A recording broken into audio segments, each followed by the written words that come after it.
नमस्कार दोस्तों, कारवां कहानियों का मैं आप सबका बहुत बहुत स्वागत है। आज मैं सुनाने जा रही हूँ कहानी सच्चाई का उपहार।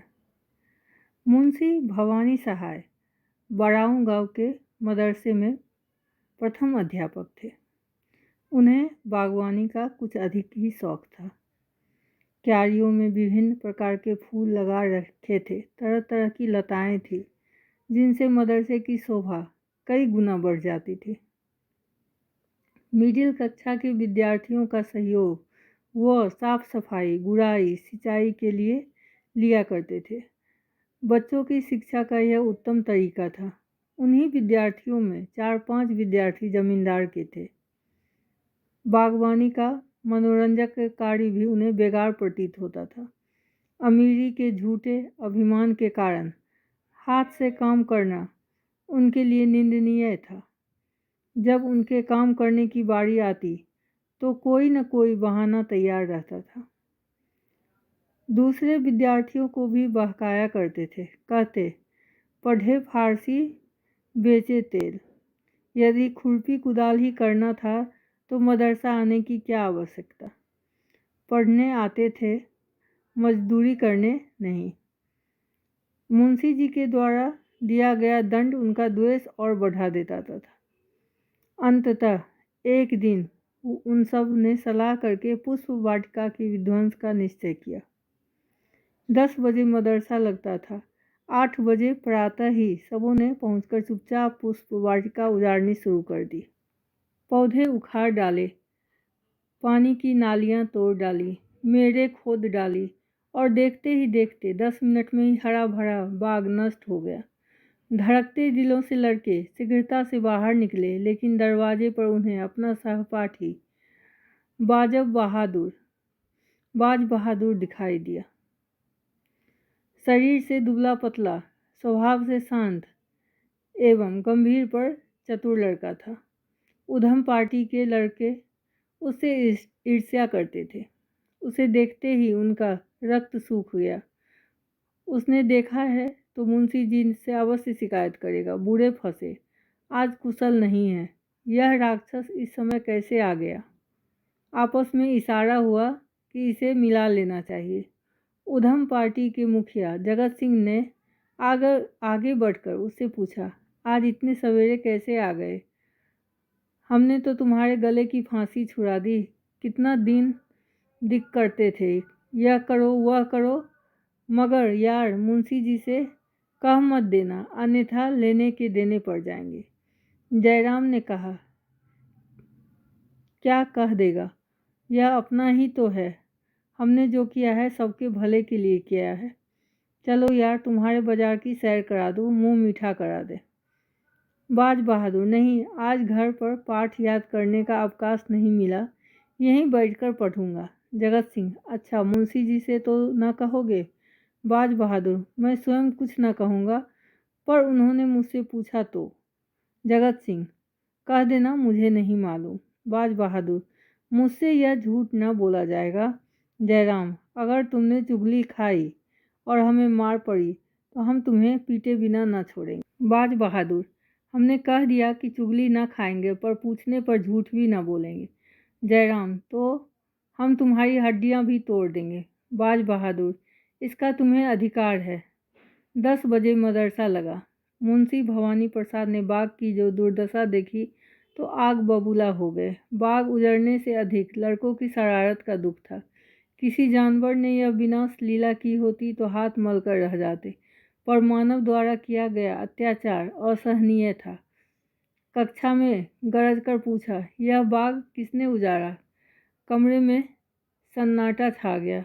मिडिल कक्षा के 25 विद्यार्थियों में ऐसा कोई न था जो इस घटना को न जानता हो, किंतु कहने का साहस किसी में भी न था। सब सिर झुकाए मौन बैठे थे। अपराधियों के चेहरे पे हवाइयाँ थी। मुंशी जी के क्रोध ने उग्र रूप लिया। चिल्लाकर बोले, मुझे पता है यह तुम लोगों में से ही किसी की शरारत है। बता दो तो अन्यथा एक ओर से पीटना शुरू करूँगा। फिर न कहना निरपराध मारे गए। वही सन्नाटा। मुंशी जी, देवी प्रसाद तुम जानते हो। देवी जी, नहीं, मुझे कुछ नहीं मालूम। शिवदत्त, तुम जानते हो? नहीं मालूम। बाज बहादुर, तुम कभी झूठ नहीं बोलते, तुम्हें मालूम है? बाज बहादुर खड़ा हो गया, नेत्रों में साहस और मुखमंडल वीरत्व से प्रकाशित। बोला, जी हाँ। उधम पार्टी ने रक्त वर्ण आंखों से बाज को देखा और मन में कहा, अच्छा। यूं तो भवानी सहाय बड़े ही धैर्यवान मनुष्य थे। बेमतलब लड़कों को यातना नहीं देते थे, पर दुष्टता का दंड देने में दया भी नहीं दिखाते थे। छड़ी मंगाकर 5 लड़कों को 10-10 छड़ियाँ लगाई और सारे दिन बेंच पे खड़ा रखा। बुरे चाल चलन के लिए रजिस्टर में काले चिन्ह भी लगा दिए। दंड भोगने के बाद उधम पार्टी बाज बहादुर के खून के प्यासे हो गए। षड्यंत्र रचा जाने लगा कि बाज बहादुर की खबर ली जाए। घर के भेदी को ऐसे मारो कि मदरसे से मुंह न दिखाए। दगाबाज, सच्चाई की दुम, आज बच्चों को पता चलेगा। बाज बहादुर इन सब से अनजान छुट्टी होने पर घर की तरफ चला। रास्ते में अमरूद के बाग में जगत सिंह और जयराम अन्य साथियों के साथ खड़े थे। बाज बहादुर ताड़ गया, कोई उपाय न था, आगे बढ़ा। जगत सिंह बोला, आओ लाला, सच्चाई का इनाम लेते जाओ। बाज बहादुर, रास्ते से हट जाओ, मुझे जाने दो। जयराम, जरा सच्चाई का मजा तो ले जाओ। बाज बहादुर, मैंने पहले ही कह दिया था, यदि नाम लेकर पूछोगे तो झूठ नहीं बोलूँगा। जयराम, हमने भी कह दिया था कि तुम्हें इनाम दिए बिना छोड़ेंगे नहीं। और वह गुस्सा तानकर बाज बहादुर की ओर बढ़ा। जगत सिंह ने बाज के हाथ पकड़ने चाहे। जयराम का छोटा भाई शिवराम अमरूद की एक टहनी लेकर झपटा और शेष लड़के खड़े तमाशा देख रहे थे, मानो रिजर्व सेना हो।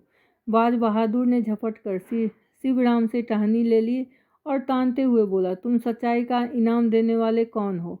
दाव पेच होने लगे। बाज बहादुर दुर्बल होते हुए भी अत्यंत चपल और सतर्क था। सत्य का विश्वास लिए हुए वह डटा रहा, ठोकरों घूसों का जवाब देता रहा, पर अकेला कब तक टिकता। जयराम का एक जोरदार घूसा पसली पर पड़ा, वह बेदम होकर गिर पड़ा। आंखें पथरा गई, मूर्छा आ गई। उसकी यह दशा देखकर शत्रुओं के हाथों के तोते उड़ गए, घबराकर बेतहाशा भागे। कोई 10 मिनट बाद बाज बहादुर अचेत हुआ। कलेजे की चोट के कारण खड़ा भी नहीं हो पा रहा था, पर किसी तरह उठा और लंगड़ाता हुआ घर की ओर चला। उधर विजयी दल जान बचाकर भागा। सभी तितर बितर हो गए थे, जिसे जिधर समझ आया भाग गया। केवल 3 जयराम के घर पहुंचे। जयराम, कहीं मर न गया हो, मेरा घूसा खूब बैठा था। जगत सिंह, तुम्हें पसली में नहीं मारना चाहिए था, तिल्ली फट गई होगी तो नहीं बचेगा। जयराम, यार मैंने जान कर थोड़े ही मारा था, अब क्या किया जाए? जगत सिंह, करना क्या है, चुपचाप बैठे रहो। जयराम, कहीं मैं अकेला तो ना फंसूंगा? जगत सिंह, अकेले कौन फंसेगा, सबके सब साथ चलेंगे। जयराम, अगर आज बाज बहादुर मरा नहीं है तो उठकर सीधे मुंशी जी के पास जाए। जगत सिंह, मुंशी जी कल हम लोगों की खाल अवश्य उधेड़ेंगे।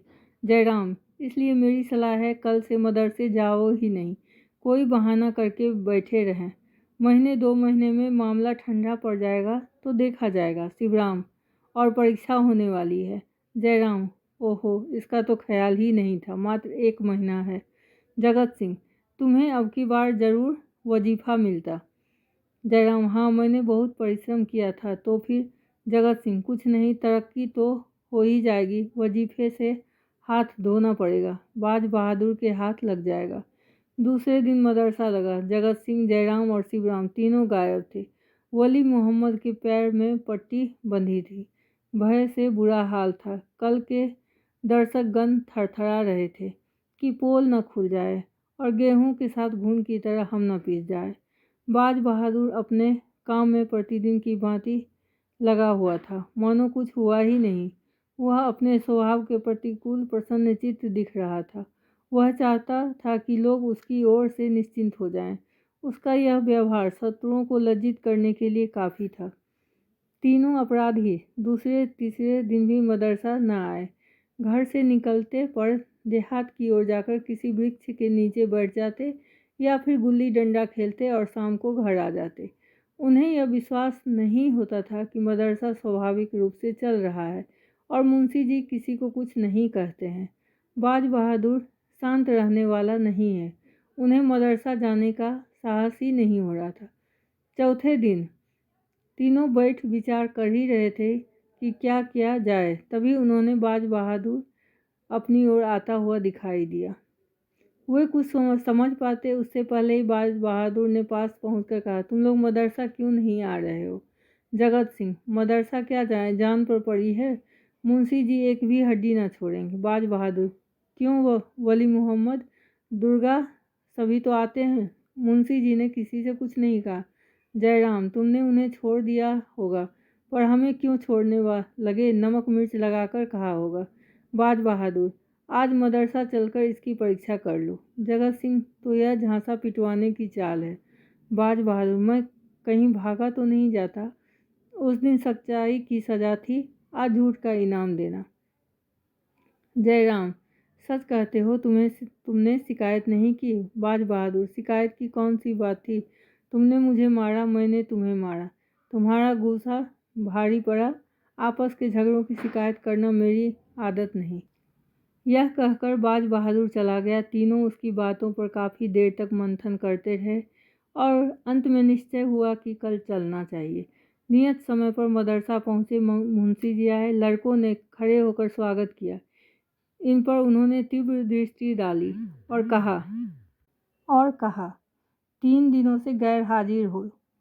दर्जे में जो इम्तिहानी सवाल हुए हैं उन्हें नकल कर लो और फिर पढ़ने में मग्न हो गए। छुट्टी होने पर सभी लड़के मिलकर बाज बहादुर के पास पहुँचे। जगत सिंह ने आगे बढ़कर कहा, हमारा अपराध क्षमा कर दो। हम लोग उजड़, गवार और मूर्ख हैं। अब हमें क्षमा कर दो। बाज बहादुर ने नम आँखों से कहा, मैं तुम लोगों को अपना भाई समझता हूँ और भाइयों में झगड़े होते ही रहते हैं, इसमें क्षमा की कहाँ गुंजाइश है। सबके सब बाज बहादुर से गले मिले। मन निर्मल हो गया था। सारा मदरसा बाज बहादुर की पूजा करने लगा। बाज मदरसे का मुखिया और नेता बन गया था। पहले उसे सच्चाई का दंड मिला था और अब उसने सच्चाई का उपहार पाया था। आपको अगर कहानी अच्छी लगी है तो चैनल को सब्सक्राइब कीजिएगा और शेयर कीजिएगा। मिलते हैं एक नई कहानी के साथ।